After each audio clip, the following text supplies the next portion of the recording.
Всем привет! Сегодня решила сделать дизайны в черной гамме с небольшими вкраплениями золота. А то перед этим все было такое цветастенькое, и я решила, что не помешает немного строгости. Нет, не подумайте, я люблю краски, но иногда хочется какой-то лаконичности в дизайне. Может быть, даже минимализма. Не, я понимаю, что с учетом элементов минимализмом это сложно назвать, но с учетом цвета однотонного, одинакового, черного, то в принципе, может быть, это можно назвать минимализмом. Ну, тут, я думаю, понятно было, что я сделала, да? Я нанесла цвет в 2 слоя, топ с липким слоем сняла липкость, и после этого нарисовала рисунок гель-краской без липкого слоя, в который потом буду втирать золотой. На всякий случай, ну, может, кто не знает, в топ с липким слоем не втирается втирка. То есть, в принципе, все, что бы я сверху не накрасила, потом втерла втирку, вотрется только в эти элементы. Сам фон останется чистым и аккуратным. Конечно, я не могу такое заявлять про абсолютно все топы с липким слоем. Я всеми, понятно, не могла работать. Но, во всяком случае, те, что покупала я в своей работе, всегда работали именно так. Ну, конечно, так получается в том случае, если липкий слой снят очень тщательно, чистой ватой. Ну и после втирки покрываю дизайн топом без липкого слоя, которым я обычно работаю. И сверху уже можно рисовать любой рисунок. Там принт какой-то, вензеля, все, что придет в голову. У меня это рептилия. Рисую я гель-краской без липкого слоя. И до того, как просушить, посыпаю акрилом. Посыпаю плотненько, хорошо, чтобы акрил набился таким хорошим плотным слоем, чтобы не было пропусков. После того, как думаю, что достаточно акрил впитался в гель, стряхиваю лишнее и отправляю в лампу. После просушки убираю остатки акрила, и все, дизайн готов. Это была такая разминка. Это самый легкий из сегодняшних запланированных дизайнов. Второй дизайн, как и все последующие, начинается ровно так же. 2 слоя черного цвета, топ с липким слоем, в лампу и снимаю липкость. Затем точно так же черной гель-краской без липкого слоя рисую произвольные линии. Почему-то мне тут захотелось сделать диагональный дизайн. Нет, конечно, можно линии в любом направлении располагать, но я подумала, что с учетом дальнейшего оформления это будет уместно. Просушиваю и в то, что нарисовала, втираю золото. У меня это скорее такой золотой с салатовым оттенком, но будем считать, что это золото. Смахиваю остатки пигмента кисточкой. Очень чисто получается, как раз из-за вот этого топа с липким слоем. И затем на большую свободную область рядом с золотом наношу черный гель-лак. Одним слоем. Можно очень тоненьким. Мне он нужен буквально для того, чтобы появилась вот эта вот липкость от гель-лака. И просушиваю в лампе. Гель-лак подвожу к золоту тоненькой кисточкой. Это нужно для того, чтобы граница была очень аккуратной, потому что сверху я ничем маскировать и украшать уже не собираюсь. Поэтому хочется, чтобы работа сразу была чистой. Беру серый перламутровый пигмент и наношу на липкий слой гель-лака. Почему я сделала сначала золотой элемент, а потом серый? Ведь если так подумать, наверное, проще было бы сначала у кутикулы накрасить и спускаться вниз, не боясь наступить на золото, и потом уже делать золото. Но, как я подумала, втирка, когда втирается ровным слоем, именно зеркальным, все частички этой втирки ложатся горизонтально, и от этого мы видим вот этот зеркальный блеск.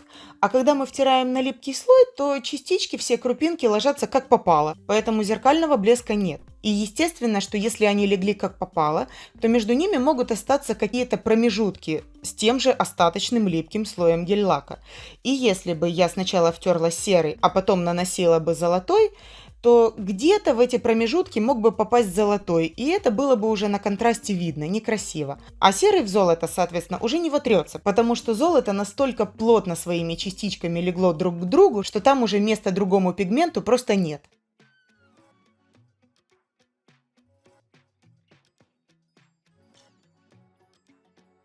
С третьим дизайном начинается все точно так же.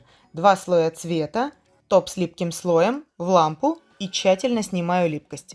Здесь мне нужен будет большой элемент с хорошим ровным поверхностным натяжением. Для этого я взяла недомолочный топ без липкого слоя. Ну, в смысле, что в нем очень мало этого белого пигмента, и молочным его очень сложно назвать. Можно, конечно, и обычным прозрачным, но этим все-таки как-то виднее, потому что черным по черному, ну, совсем ничего не видно. А так стало хоть видно, что я рисую. И, в принципе, вместе с тем он все-таки остается черным. И цвет золота не поменяет, ну, поскольку это элемент, в который будет втираться золото. Кстати, может, у кого-то тоже есть такой топ с неярким выраженным молочным эффектом, и вы не знаете, куда его девать, потому что он не молочный, не прозрачный, непонятно, что с ним делать. У меня на канале есть видео, где я рассказываю, где еще можно его применить. Я очень советую посмотреть после этого ролика. Оно получилось интересным, информативным, пожалуйста, переходите, смотрите. Ссылку, разумеется, я оставлю в описании под видео. Дальше, продолжая геометрическую концепцию этого дизайна, я дорисовываю еще два элемента черным гель-лаком. Это для того, чтобы на них, на вот этих элементах, появился липкий слой, на который я потом нанесу серый перламутровый пигмент. И опять-таки, линия между серым и золотом должна быть очень аккуратной, потому что потом никакой обводки вот этих границ не будет, и спрятать будет нечем, если какой-то косяк вдруг появится. Так что лучше, чтобы они сразу были аккуратными. Чтобы дизайны не были уж слишком одинаковые, и чтобы не было ощущения, что они отличаются только формой линий, а остальное все то же самое, я решила добавить черных блесток. Ну, блестками это можно назвать с натяжкой, конечно, это скорее черные крупинки, такого прям сильного блеска в них нет, но все равно они внесут свою живость в дизайн. Смешала их с жиденькой базой, чтобы они легли максимально тонким слоем, и нанесла их на серые элементы, и просушила. У меня черные крупинки размера, ну, таких обычных классических блесток, не мелких. Но можно, в принципе, взять и манку, или чуть покрупнее, если есть, и будет это смотреться одинаково круто, ну, только чуть-чуть по-другому, но все равно классно. Дальше покрыла топом без липкости, выравнивающим слоем, и просушила. И сверху по стыку черного и серого прохожусь черной гель-краской без липкого слоя, очерчивая границу. Можно даже ее немного асимметричной сделать, так будет даже лучше. И сверху обильно посыпаю акрилом, чтобы он везде впитался в гель-краску. После этого просушиваю. Снова покрываю два слоя цвета, топ с липким слоем, сушу и тщательно снимаю липкость.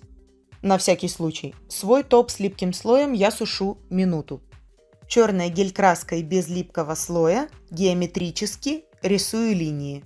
Конечно, здесь тоже, как и в случае с молочным топом, можно было черную гель-краску заменить на какой-то другой цвет, может на темно-серый, ну, чтобы она хоть как-то отличалась от черного фона, чтобы ее хоть видно было. Но я уже начала работать черной гель-краской, и чтобы цвет золота в итоге не отличался, чтобы дизайны были в одной цветовой гамме. Правильно же, если у нас меняется цвет подложки, то у нас меняется цвет втирки, становится немножко светлее или темнее. Втирка немножко пропускает цвет фона, поэтому, чтобы дизайны смотрелись в одной цветовой гамме, в той, с которой я начала, хоть и неудобно, но я все-таки решила продолжить работать черным.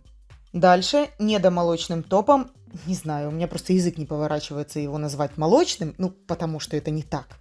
Ну, в общем, покрываю область между золотыми элементами, потому что мне нужен большой кусок с хорошим ровным поверхностным натяжением. Это опять для втирки, ну, понятно, для того, чтобы втирка не была кривой. У меня жемчужная, без оттенков, просто белая прозрачная. Еще один кусок между золотыми элементами я закрашиваю черным гель-лаком. Это для получения остаточной липкости. И просушиваю в лампе. Наношу втаптывающими движениями серый перламутровый пигмент и смахиваю лишнее. Черные крупинки, смешанные с базой, наношу на область с серым пигментом. И немного прихватываю в лампе.